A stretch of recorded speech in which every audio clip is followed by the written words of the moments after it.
actually wearing that hat. It's dirty. Do you think, I was wondering about that. Is it kind of, I don't recall sweating in it. Well, it's dirty. You got some sweat, man. I was wondering if that was something the way that when they sewed it, because you even see it around the stitching. No, dude. You think I'm just sweaty and dirty? I know. I have seen that look hundreds of times on my ball hats. That is sweat dirt. That's a sweaty hat, huh? I thought I was going to blame the people that made it. Oh, no. No, that's just you. That's your greatness. I think of myself as a clean boy. Not anymore. All right, well, let's jump into it. What is up, Elk Junkies? Excited to have you with us today. We've got an awesome podcast. We visited with Brook Chappell. He's someone that I've known for quite a while, spent some time camping with Brook, and he was able to draw out on a limited entry elk hunt on what they call the Fish Lake, Lakes Plateau here in Utah. And he was able to harvest an awesome 6x6 bull. It was an early rifle hunt. And he comes on and shares that story with us. And we're excited to share it with you. Anything you want to add there, Dave? I was just impressed with, he's a school teacher by trade and a history teacher, no less. And the way he tells this story, it feels like it's a history moment, where he was so detailed on everything that has to come down the pipeline for this to happen, and so and so's here and so and so's here. I just thought it was I felt like I was there, and that's the kind of story that I like to listen to. A lot of detail, and because I was captivated the whole time. At some point, I was just kind of like forgetting. There were some questions I know, ask, right? It's like, just keep going. Keep going, dude. So this was a really fun podcast. No, it'll be one for the books, that's for sure. Yeah. I guess big favor to ask of the listeners out there, if you don't mind, go out to our Instagram page at Official Elk Junkie and follow us there, where we post additional content, and we also post when we're going to be putting out our podcast. So we'd appreciate it if you'd go out there and follow us. So give us a follow and a like and a pass along, however you want to do it, to your buddies. Yeah, why not? All right, well, let's jump right into it. Perfect. Welcome, everyone. We are here with Brook Chappell, and he's an elk hunter here in Utah, and he drew out for the Fish Lake, Lakes Plateau early rifle hunt, and he was successful, and we invited him to come on to the podcast and share his story with us. So welcome, Brook. Yeah, it's good to be here. Glad, when you reached out to me, I had never been a part of a podcast. I've listened to a lot of podcasts, so it's a unique opportunity for me, but, I appreciate you guys reaching out to me. Yeah, absolutely. We're excited to hear about the story because when I was down on my hunt, my wife, her and I were talking, and she sent me some pictures of your elk. And that's when I had texted you and says, hey, I got to see this thing, so send me some pictures. So yeah, it turned out nice. I'm really jealous since I was unsuccessful, as they say. But well, that's besides the point. Well, let's talk a little bit about this hunt. So, one of the things I'm curious about is how many points did you have when you drew out for this? So I had 17 points to draw it, and looking at the draw odds the year before, I would have drawn the tag, but I made a mistake. And I don't know what I was thinking. I actually put in for the premium. And so the odds are, different. And I don't know what I was thinking. If I actually did it at work, so maybe I had other things at work occupying my mind, but I put in for the wrong tag. So my brothers and my dad made fun of me for that, because they're like, hey, we want to be elk hunting. So this year, I knew I would draw the tag because the year before, 18 was the max, and everybody with 18, 17, and 16 had drawn the year before. So I felt really good about it. Knew I was going to draw the tag, so that made it a little bit easier, too, to kind of prepare for the hunt and get time off of work and get people lined out as well. So why this particular unit did you put in for? Ever since I was 14, I'd actually been putting in for the boulder because we hunt, growing up, they used to have the old general season, southern unit, and you could hunt a bunch of the different mountain ranges down there. And so we'd spend a bunch of time hunting on the boulder deer, and we'd been seeing some really nice bulls, and we're like, hey, maybe I should put in for the boulder. So I'd put in for quite a few years on the boulder, but then I kept noticing the point creep, and then it's way big down there. It kind of seemed about the time the Tines Up boys started, picking up big sheds down there, and they shot that fire bull. Then it seems like a bunch of people shifted from these other units and started applying for boulder and kind of bumped me down. Yeah. So I was getting pretty frustrated with that, and then 2 years ago, my older brother my younger brother 2 years ago had the Fish Lake archery tag. And so we'd put in some time scouting and put out a few cameras, and, he saw some pretty good bulls, I'm like, hey, this unit's up and coming. And we've hunted deer there in the past, and, we've spent a lot of time on the mountain. Yeah. So the following year, my brother didn't get an elk, the younger brother. He hit one, but never could find it. I don't think it died. I don't think he hit it very good. But we never did see it again, so we're not sure exactly what happened. And then last year, my brother actually drew the tag. My older brother drew the archery tag. And so he put in a lot more time. We had more cameras out. We'd learned some stuff the year before. And so after last year, I was really encouraged because we saw some really good bulls. How many points did your brother end up having, do you know? I want to say he had like 6 or 7. Yeah.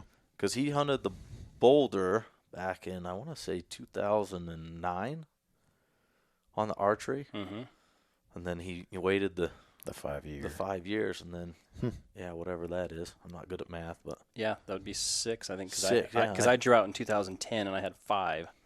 Okay, so I want to say it was 6. So, he put in and hunted. I mean, he hunted hard. He put in a lot of work, and with archery, I mean, there's so many things that have to go it's right. Too many variables. Yeah, and I mean, you know that. All too well. Yeah.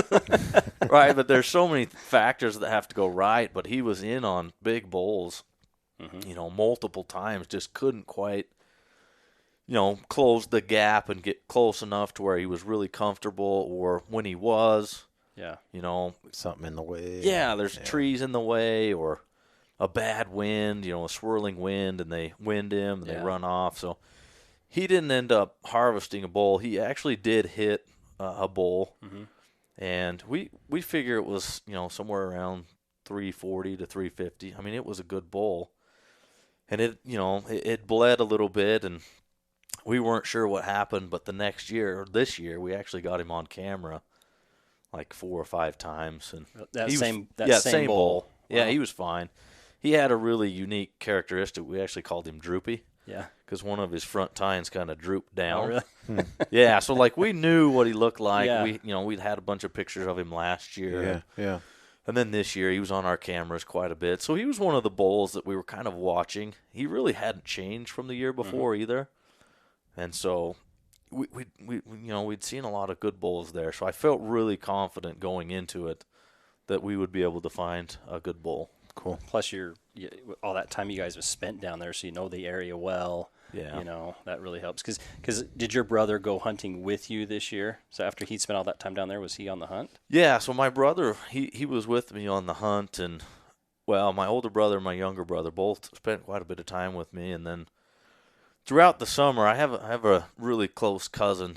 He's a big time hunter as well, and he'd actually shot a bull on the Fish Lake when he was younger. It's a really nice bull, and he was really excited about this. In fact, he went out and bought a bunch of trail cameras. Oh, really? And so we had, I think once we got them all set in July, I think we had between 40 and 45 cameras out. Wow. Dang, you guys are like outfitter worthy right there. Well, you might as well be one now. We'd never really done like that many cameras, but we, been hiking around in the archery hunt, and we found all these water holes and stuff, and we're like, let's put a camera on, see what comes in. Yeah. And so we set out a bunch of cameras, and that was the hard thing too over the summer. It's like, we had to leave keys at the cabin, and you had to label everything so you didn't get keys confused. Oh, man. And then it was really cool. We actually created a Google Drive to where you could upload the photos, and then everybody Everyone in the could see 'em, drive yeah. could see, That's cool. hey, this is what's coming into this spot, and then we could kind of get a better idea of to focus in on the area. So, Any of them get stolen? we had them all locked up in boxes. Yeah. So we'd spend a little extra money on the boxes and never had one Oh, stolen. that's good. Because I've heard, a lot of stories of Yeah. people getting them stolen, but we'd put them in those boxes, and from the inside, we'd screw them into the tree. Yeah. And so, I wonder if we'd just strapped them onto the tree, Someone if somebody would have maybe stolen them, but never had a problem with it. Huh. That's good. good. That's Yeah, it was nice. good. So Either that I'm or gonna your water holes are just so remote that nobody wants to go in there. Well, we were sharing quite a few water holes with other cameras, Oh, but there that were makes sense. some that Yeah. we never saw anybody jumping else. way ahead here, how long did it take you to go get all the cameras and get them out? There's still some up there. Oh, is there? Maybe they're from For eternity. Well, I went back this weekend. I went down there. My dad had a deer tag. Yeah. And so we were going to go in to get some of the cameras, but there was too much snow. Oh. They'd gotten a couple good snowstorms Yeah. down there. And Wow. it's, The way the weather's been, they may be there till next summer, spring. well, yeah. I mean, That's no big deal. They It's- can weather it. yeah, it is what it is. Yeah. I think they can weather it. A lot of those batteries will last, a long time. So you might have some good pictures. Well, we were kind of thinking if the weather was good that maybe we would leave them up till like Thanksgiving time, Yeah. like through the late hunt, Yeah. Yeah. and then Just to maybe see pick them see up to what's see there. kind of what was left. Yeah, that's a good idea. And so one of my cousin was down there this weekend too, and he got to one of the cameras that he really wanted to look at, and then, right as soon as like September hit, a bunch of those bulls left the area, and so we're like, we're not sure where they went because they've been there all summer, pretty consistent, and then all of a sudden they're gone, and it was weird, like October like 6th or 7th, they started showing back up and we're hitting the camera again. Wow. Then it snowed and they were a little, I think they moved off the mountain again. But Yeah. They went to their breeding grounds probably for that yeah, one. it's kind of interesting. Like one of our lessons coming away from this hunt as a family was, man, elk can move Oh, yeah. so far. Yeah. From where they summer to where they go to rut, and a lot of those bulls we never saw again from the summer. Yeah, it's funny because on our hunt this year, certain areas seem like so big, right? You're just like, okay, there's a guzzler and a camera here that we've got set up, and there's a guzzler over here, and they're 6 miles apart. And you'd get a picture of the bull, this day, and the very next day he's on our camera 6 miles away. And to them, it's nothing. Yeah. Now, Yeah. You watch them walk, it's just That's a half-hour yeah, jaunt. it's like no big deal. Yeah, they're incredible animals. Yeah, it is amazing. What was this was early rifle, right? What were do you remember the dates, or roughly? Let's see. Is So this- I think the opening day was, Was it like I mid-August? think it was September 18th, I want to say. Also, it was actually September that So- it started? Yeah, so last year the hunt, because I remember my brother, he finished hunting on either September 10th or September 11th, Okay. and that's when the rifle hunt started. And for whatever reason this year, it's like the division always sets it for a specific weekend, and so they pushed it back a week. And so the hunt actually started a week later, which I think, to me, I thought that was a benefit because last year it was so warm Yeah. that the elk rutted a little bit later. Okay. So my brother felt a little frustrated by that because he thought, he might catch the tail end of the rut last year, and they really didn't bugle a lot Yeah. until about the last 3 days. And so this year, I felt good about that. I was like, yeah, the elk should be in full rut mode, and they were making a lot of noise. Nice. Because I looked on the odds, and there's a lot of people put in for that early rifle. Because it looks like there's an early, a mid, and then a late, right? Yes, yep. And it looks like the majority of people try to put in for that early one, it looks like. And I imagine because that's kind of that rut time frame and, a little more excitement. But that's cool. That's looked like that was a harder one to draw, but you had plenty of points, so you had pretty good odds. Yeah, that's a big range. That mountain's big. I think they let out, it was close to 70 tags. Yeah, I think it was. I thought it was. I was going to say 69 tags or something. Yeah, I like think that was I was going to say, I know it was somewhere close to 70. Were you running into hunters? That morning we bumped into one more hunter, and that was it. Wow, that's nice. But like I said, I mean, it's such a big unit. Like, there's some areas that like those are popular spots and people are used to going there. But I think the unit's big enough and there's enough elk on there that you can spread out. And Yeah. We did bump into one hunter, but for us on the 9 Mile Anthro, I think there was only like 20 tags. But we end up getting to know probably 10 other hunters quite well. Did you? And it got to the point where we were like, okay, texting each other, okay, we're going to be over here.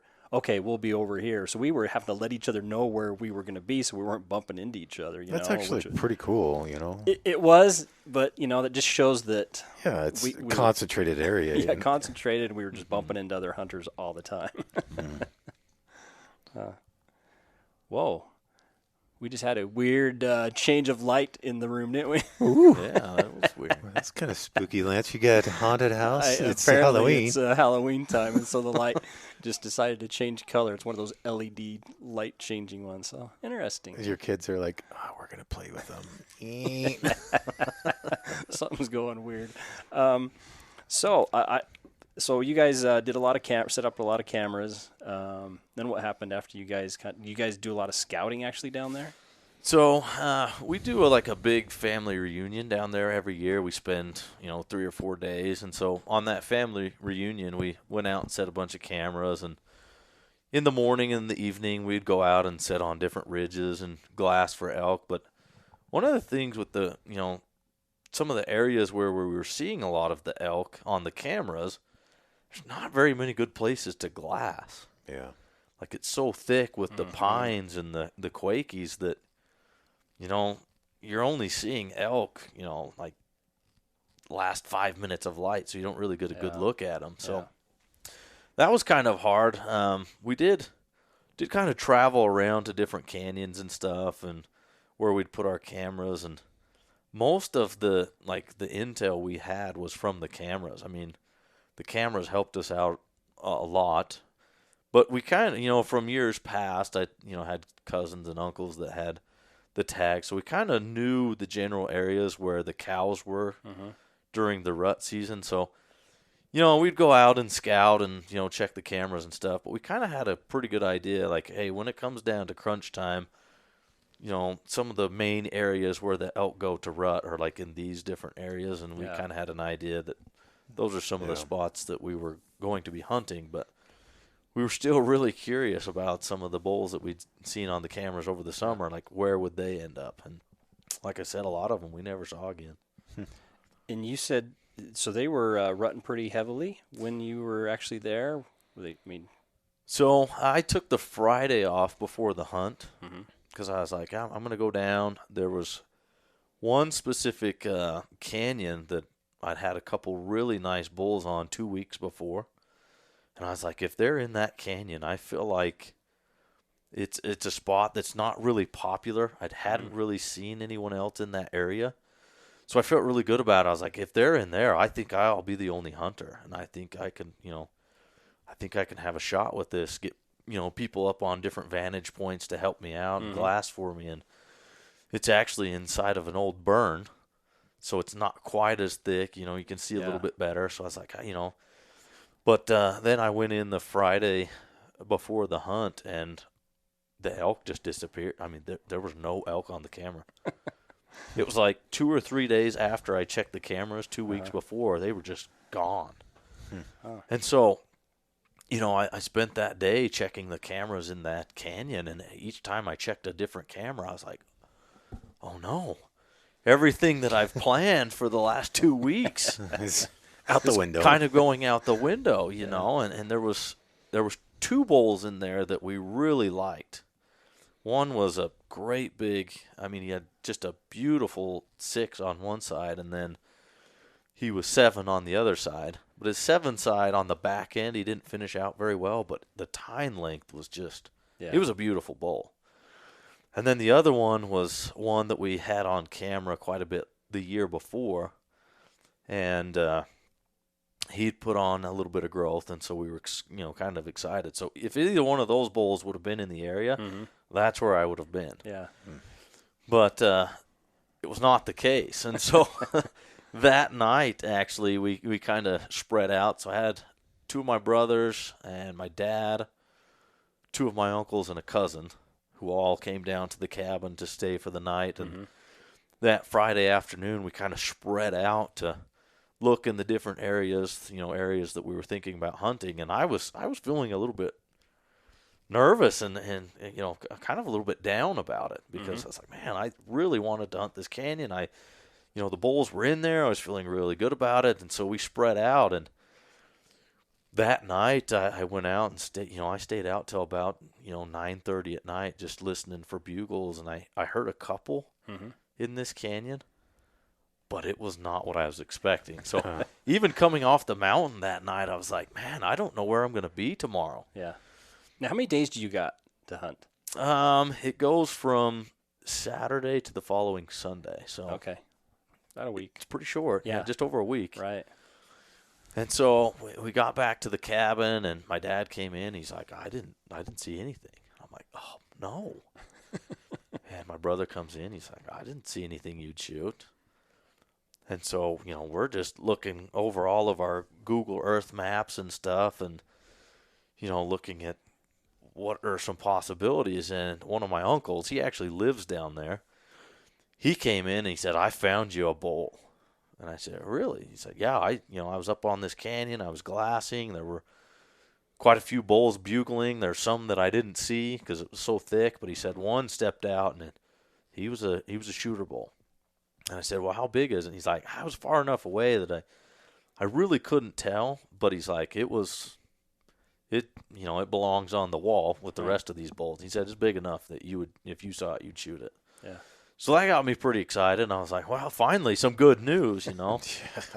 And so that night, we kind of came up with a game plan that my uncle and my dad and my younger brother would go back on that ridge where he was glassing it, and then my older brother and I would actually go into that area and see if we could just locate him. Was your uncle pretty comfortable that, basically he put him to bed, he was going to stay in that area? Yeah, he was, he said that bull stayed on this side hill. He said, I sat there all the way till dark. He's like, I'm pretty sure he'll be in this area in the morning. Was it a full moon, or was it that time? Yeah, it was close. Yeah, it was right pretty close to a full moon. Because, I haven't done a lot of rifle hunting. Well, I guess it doesn't really matter, but I hear people all the time say, well, yeah, I put the elk to bed. I waited there, they went to bed, so I went back in there the next day to find them. But, man, my experience this year, and I don't know if it had anything to do with the full moon, I don't know, but it didn't matter. If you saw the elk there at night, pretty good chance they were 5 miles away the next day. They weren't staying in that same spot. So that's why I asked. That's why I'm just kind of curious if you guys were able to feel like, yeah, they stayed in the area when you guys would. Yeah, and he wasn't sure exactly what the bull, I mean, it was so far away that he's like, I know it has good tine length. It's a good bull.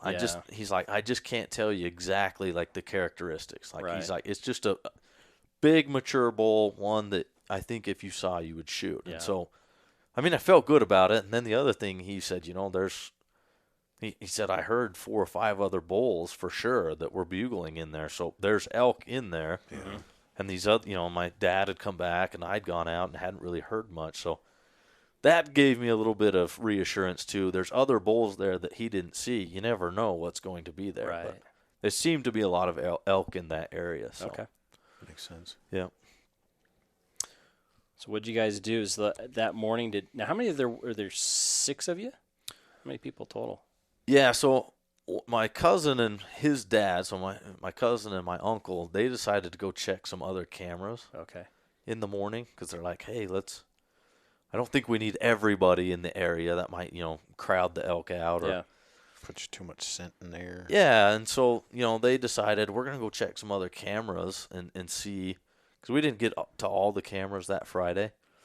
So they were gone, and then, we had one of my uncles and then my dad and my younger brother up on the ridge glassing for us. And my older brother and I just kind of put a plan together. We were going to go kind of get on this, in this little flat area to see if the bulls would feed out into this grassy meadow at night with, being the full moon, and see if we couldn't, at first light catch a glimpse of them before they go into the timber and stuff. And so when we pulled up to the spot, there was actually another truck there. I was like, oh, man, there's, somebody else's. That's always fun to see. Yeah, they kind of beat you to the spot, and it's a horrible feeling.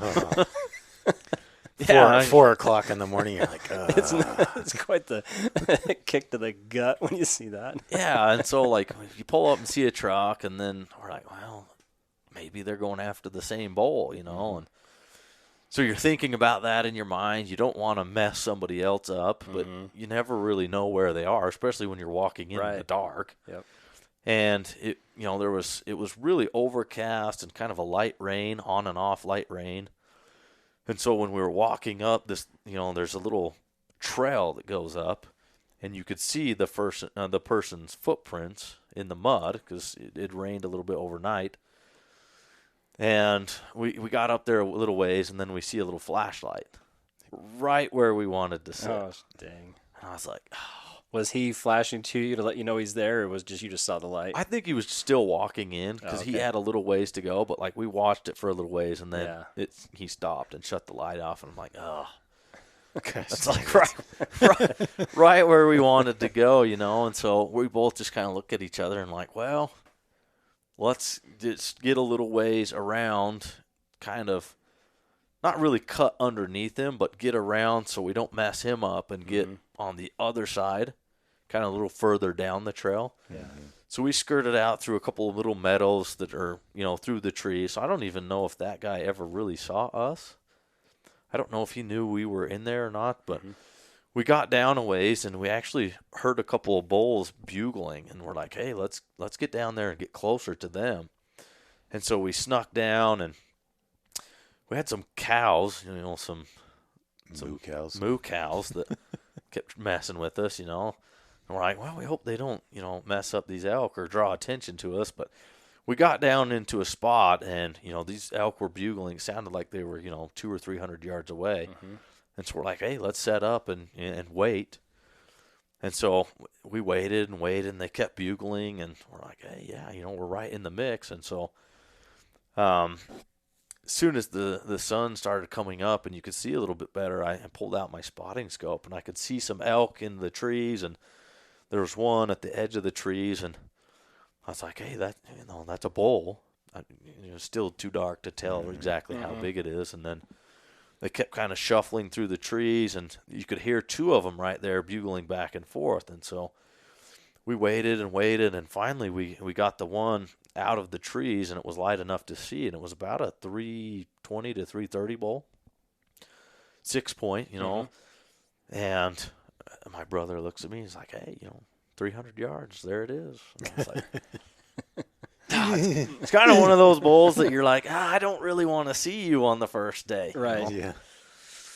And so we looked at it for a little while, and I was like, no, we've seen a lot bigger bulls. I'm just going to pass on that. We'll see. And the other bull kept bugling back in the trees, and, that's where the cows were. So we're like, that's got to be the herd bull. Usually you try to figure out what the herd bull is, because of the bigger bull. And so we kept trying to work around to where we could get a better look, and never could get a glimpse of what he was. Yeah. But as we were moving through the trees to try to get a better look at this other bull that we thought was the herd bull, there was another bull that come running out of the trees as well and started working his way back across the canyon. And so we glassed it up, and it was probably like a 310, 320 bull, a little bit smaller. And it was right then where I look up behind us, and there was a couple hunters behind us. And they were set up like they were going to shoot this bull. So we just kind of sat there for a minute, and we're like, well, we don't want to mess them up. And anyways, it's, we really wanted to see what this other bull was. So we're like, hey, we've got to make our move. And those people didn't end up shooting that bull. I'm not sure what they were doing. They were all set up with the gun and everything, but They were just checking it out through the scope. Practice. I guess. I don't know. We never talked to them. We're just That's like, a good looking. we got to make our move. So we went, walking through, and we bugled, and, we were trying to call them, and they weren't having it. Mm-hmm. And so we got up on top of this other ridge, and it was really thick, and it was still raining at this time, and you never like to walk through the thick timber in the rain because you slip all over the place. What kind of vegetation are we talking about here? Are we talking like thick pines, quakies? So you've got like sagebrush flats mixed in with some thick pine and quakey mix. Okay. And there, in that area, there's a lot of deadfall. I mean, it hasn't had a fire or anything for years. So, oh, yeah. I mean, you're walking through and you're stepping over, every other step. You're That's stepping the over worst. a log. And when it's wet, it's worse because you step on it and you slip. Yep. And, even at the end of the day, I had bruises on my shins from getting jabbed with sticks. From I fell down a couple times. And this sounds all too familiar to me. It's the worst. It is the worst. So we got to the top of this ridge, and we were kind of frustrated because we couldn't ever see that bull. And by then, that herd had moved away, and we're like, we can't catch up to them. They're in thick stuff, and there's just no way.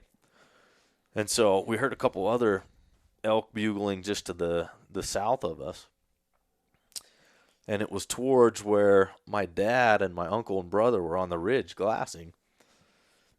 So we decided, hey, we're going to work over there and see if maybe one of those bulls can give us a look. And so we were hiking down through there and just never could see them. And then as we were coming up with kind of the next plan, this is like, 8:30, 8:45-ish. Mm-hmm. So it's getting pretty light. And, yeah. The clouds, it was still pretty overcast. And the elk were still bugling a little bit, but they were starting to calm down. And we were like, well, we need to be a little more aggressive now to try to get some looks before, midday when they really go into the timber. And then we're kind of sitting there, coming up with a plan, and I was just curious. I was like, hey, I'm going to blow my bugle call, and just see if something will answer me back. And then we heard one that we weren't really sure if we were hearing before. And so we're like, hey, let's just walk over there and see if we can't get a glimpse of this bull. And it was right then that we usually hunt with radios, right, two-way radios, and we had communicated with my dad before, and I'd actually shut my radio off so we could be a little more quiet, and there was, because every once in a while you might get somebody else's traffic. So, and we'd had a little bit of that morning, so we shut our radios off, but my dad actually whistled. My dad has a really good whistle. Whistled and then yelled, and, he actually kind of tried to sound like a moo cow, like he let out a moo, but it was something that I recognized. I was like, oh, that's my dad. That's right? my dad. So turn on the radio, and he says, hey, there's a really nice bull, and it's probably 600-700 yards away from you. He's like, I think that's the one you were bugling at. And I was like, oh, really? And I was like, yeah, how big is it? And he's like, it's a nice bull. And he's, my uncle was sitting right there next to him. He says, that might be the bull I saw the night before. He wasn't 100% sure, but he said it has this similar look. Yeah. And so my brother and I were like, all right, let's go, And so we hiked, and he was kind of, hey, it's right. There's this little rocky knoll, and it's a little open, and he was standing right there in that opening, but he's about to go over the top. And on the other side, it is thick. So he's like, see if you can get in there and catch him before he gets on the other side. And so we got over there as quick as we could, without making too much noise. And we were on there's like this little cow trail that goes up through there. And we're just kind of, sneaking as quiet as we could. And we could hear the elk.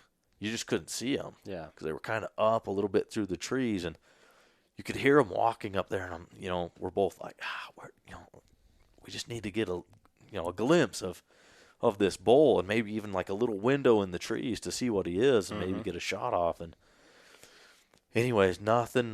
And we're like, well, what do we do? It's kind of that balance, when you hunt elk and deer long enough, it's how do you know when to be really patient, and then how do you know when to be aggressive? Yep.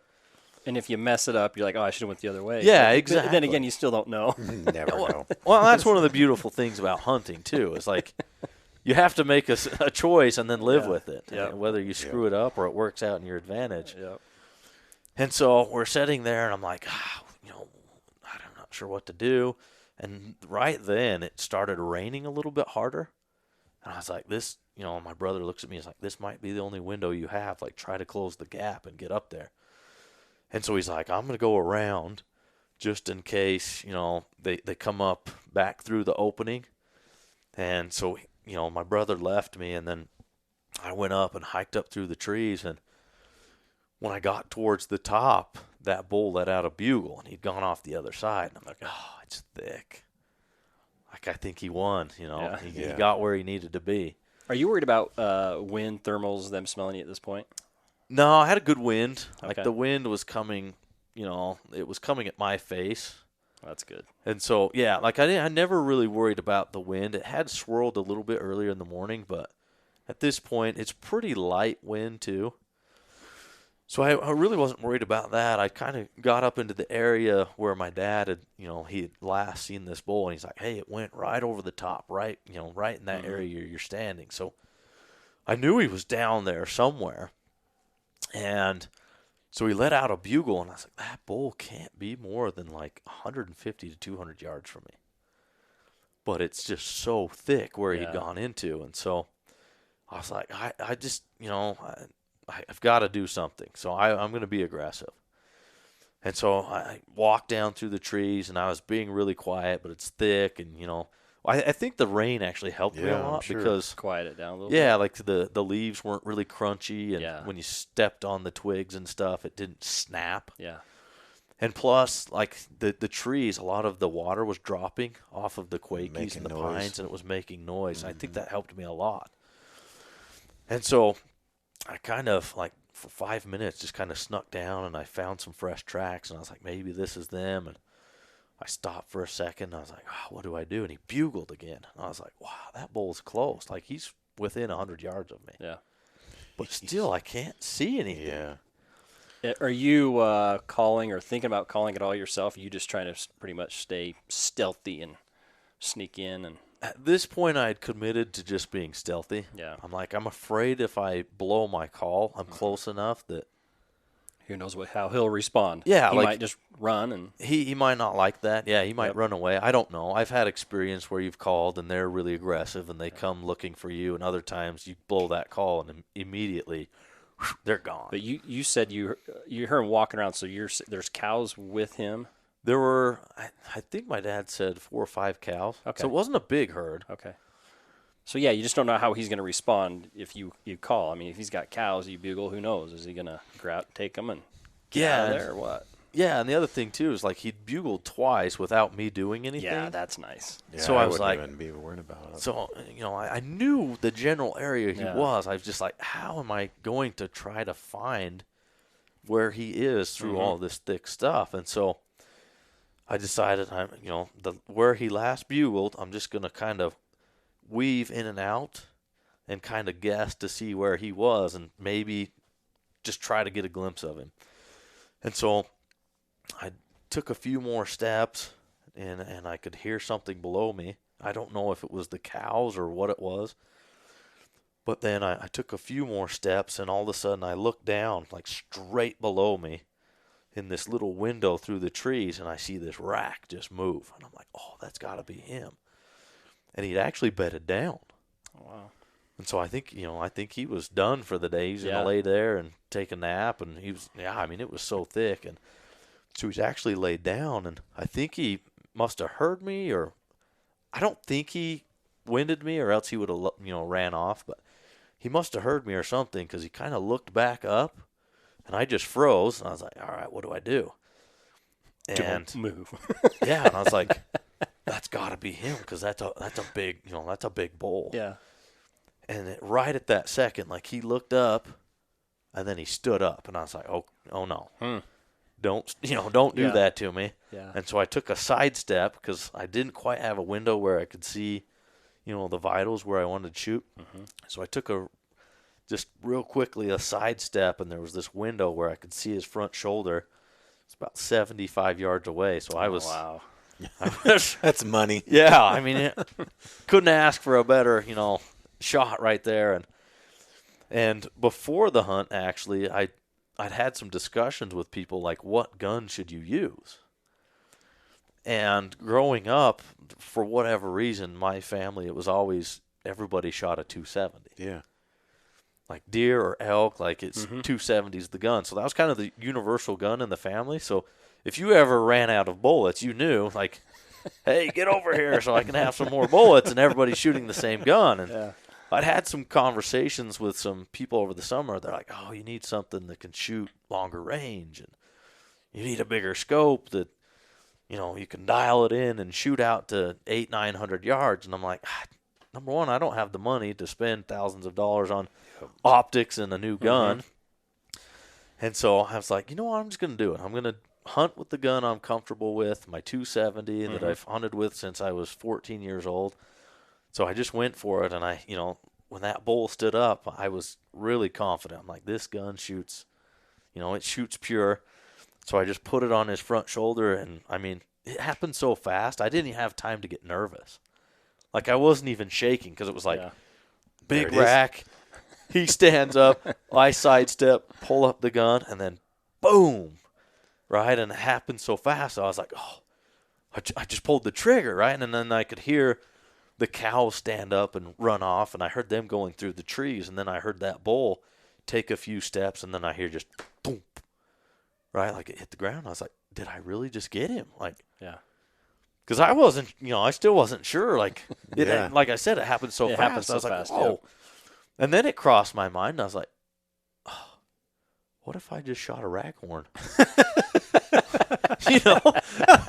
Because you couldn't really see him through the trees. I mean, I could tell he was a really nice bull, and I was really confident with my uncle and my dad and my little brother. Like, they all told me, hey, this is a really good bull. But then it crossed my mind, what if there was a satellite bull in there like a raghorn, and I just pulled the trigger on a little bull, so blew my points on 18 years of punch that tag. Yeah, so I walked down there, and I was a little bit nervous as I got a little bit closer. Like, he'd gone maybe 10, 15 yards, not very far. I mean, I hit him perfect, and so it was even like a little hesitant as I walked up. I was like, oh, please be the bull that I think it is, right? Please be the big bull that I saw the rack of. And so when I got up there, his head was kind of between two trees. And I walked up to it, and then I was just like, yes! I let out a big old yell. I'm like, yes, it's the bull I wanted, It's the one they told me it was. And that's awesome. So, like, immediately after I had pulled the trigger, my dad, I had actually shut my radio off, so I turned it back on to let them know. But they all knew, like, yeah, they heard it. Yeah, they heard the shots, or the shot. And anyways, actually, when I walked up to him, he started to stand up a little bit. And he would have died, but, you never know with an elk. So I did shoot a second time. So when I turned the radio on, they were a little bit like, hey, did it get away? Or like, what happened? And I'm like, no, I just wanted to make sure, because I've heard way too many horror stories of people hitting an elk, and then, especially in the thick stuff, it runs off. And I was like, I'm pretty sure, but I want to I just want to make sure. So I shot the second time. But so I get on the radio, and my dad's, he's really excited about it. He's like, what is it? I said, what do you mean? He said, what is it? Is it the bull that we were watching and the one we told you? And I said, well, describe that bull to me again. He said, all right, on the one side it has a big third. The other side it's a little smaller, maybe even broken. And then he said it has a broken fifth on the one side. And I said, yeah, that's the bull. And he said, yes. And my dad said that they were up there high-fiving, and his brother gave him a hug, and they were super excited for me. That's cool. Didn't your uncle have a prediction on that length of the third? Like when he was up there glassing it, so they were a long ways away.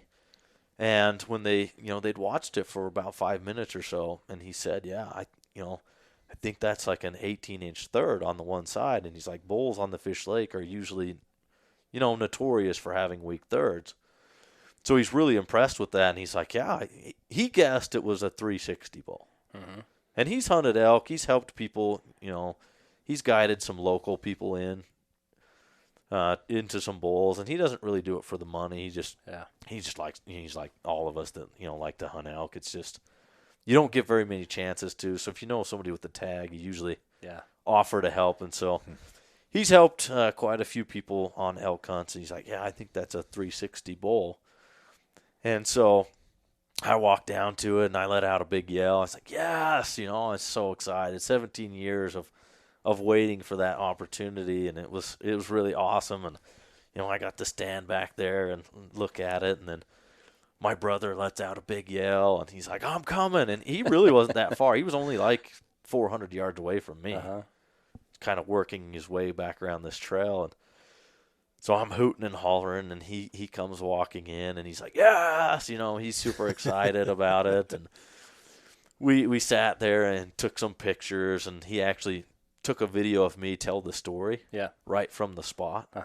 So I've got the video. I'm like, yeah, and we walked up to, kind of where I was, and that's where the bull was, and this is the window I was shooting through. And then we walked up, and I got the horns out and would hold them up, just kind of, something that I could show to my, to other people and to my wife and kids, because they wanted to hear the story. And so have a video of it was pretty cool too. And that's a good idea.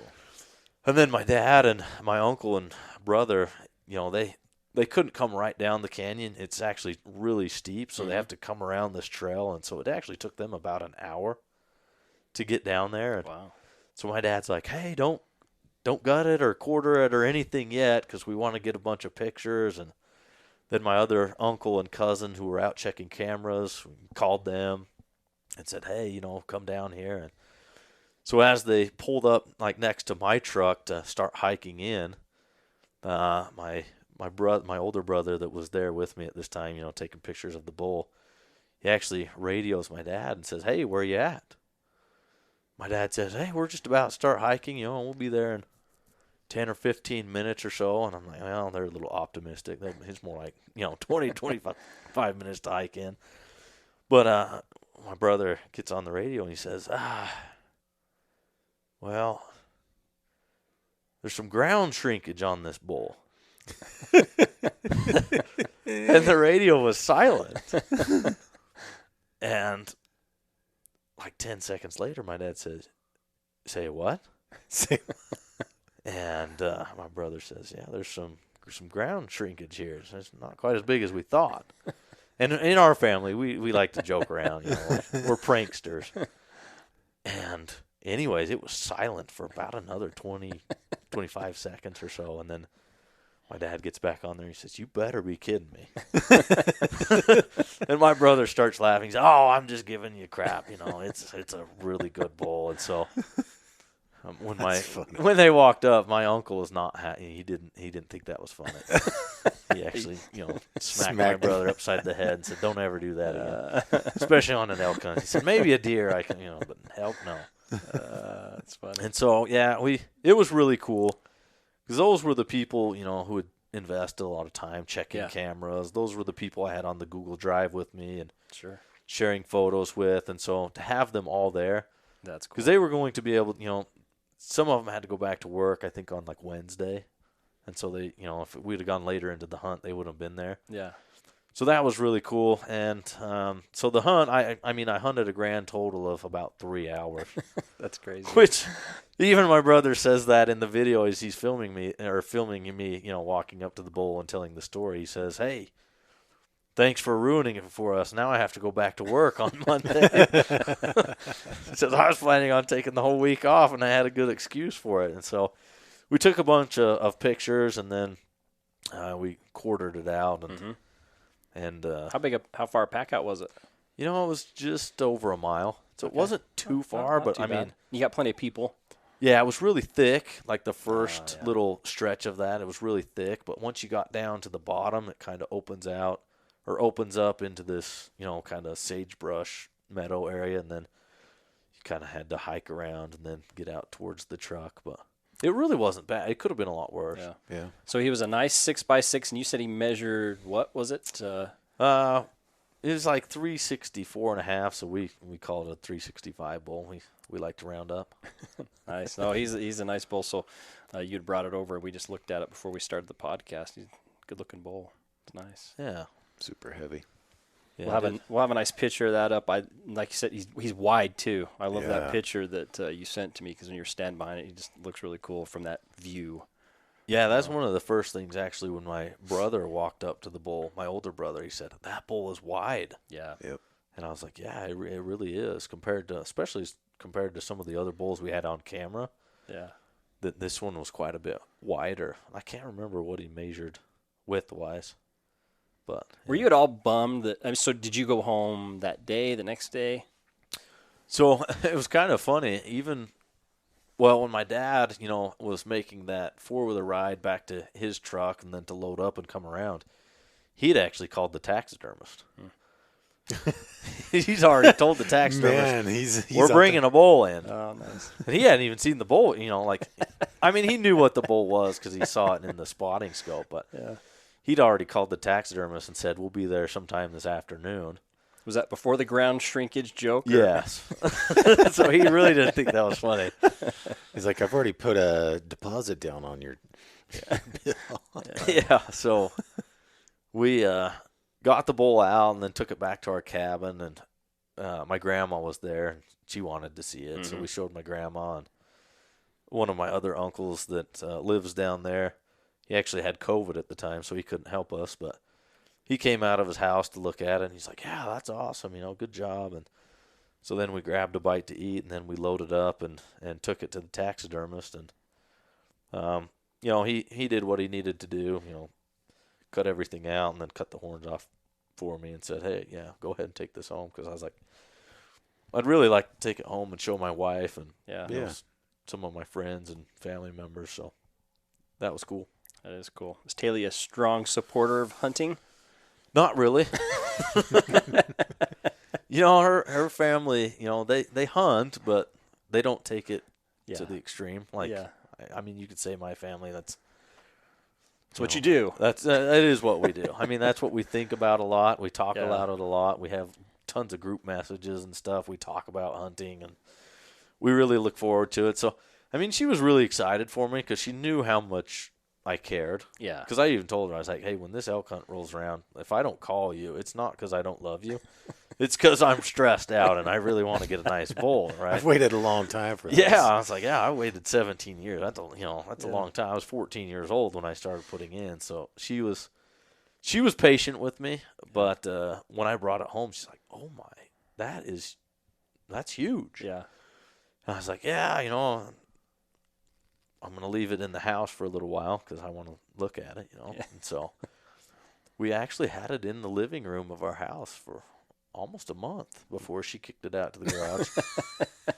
She's like, enough. Well, we got a new piano in the house too, and she's like, there's not enough room because I just had it sitting right It there. looked nice on the piano.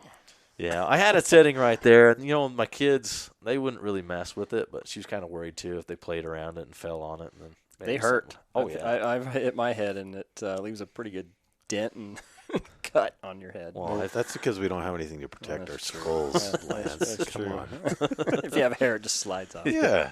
That's So like the reason I was asking about how quick you left is, were you at all, I hate to say disappointed, you're obviously not disappointed, but there's a part of you that just loves hunting, right? The hunt is fun, but like you said, there's some stress involved, right? That you really want to get an elk. At the same time, you want to be able to enjoy the hunt. So for me this year, I got to hunt, 30 days if I wanted to, which I loved. At the end, I didn't get my bull, so that was disappointing. But that's why I asked. I'm just curious if, in a way, did you kind of miss not being able to stay and hunt longer? Yeah, I'd taken the whole week off of work, so I was kind of excited to, spend some time out there. But going into it, I was like, if I see a bull that's, some bulls just have that look. Yeah. I was like, if I see a bull that has the look, 340, 350 up, I'm going to shoot it, and I'm going to be happy with it. Yeah. And, everybody wants to kill a giant. Everyone wants to kill a 400 bull, but the reality of killing a 400 bull is, it's just so hard. Yeah. and you have to know where they are. And I mean, I put a lot of time into it, but there were just weekends in the summer I couldn't go because I had to work and stuff. So I felt like I'd done, due diligence and putting in enough time. But part of me was like, yeah, I only hunted for 3 hours, and there was this, But it was there an was, awesome 3 hours, I guess. yeah, it was a great 3 hours, but and I thought about a couple of the other bulls that we saw that were, pretty similar in that range of size. I'm like, I wonder where they are, but in the end, too, it's a relief. Yeah. Yeah, because you only had 7 days. Yeah, and there's so much pressure with that we got back to the truck, and that night I was tired, but I just sat there and I was looking at the bull sitting over there in the cabin, and I was like, man, that was awesome, and it happened so fast, but I wouldn't change it. Yeah. And the other thing too, and I told my dad and my uncles this, I said, one of the big things for me too is, hunting wise, is spending time with family, and to have all of those people there to help me pack it out. We made it in one trip.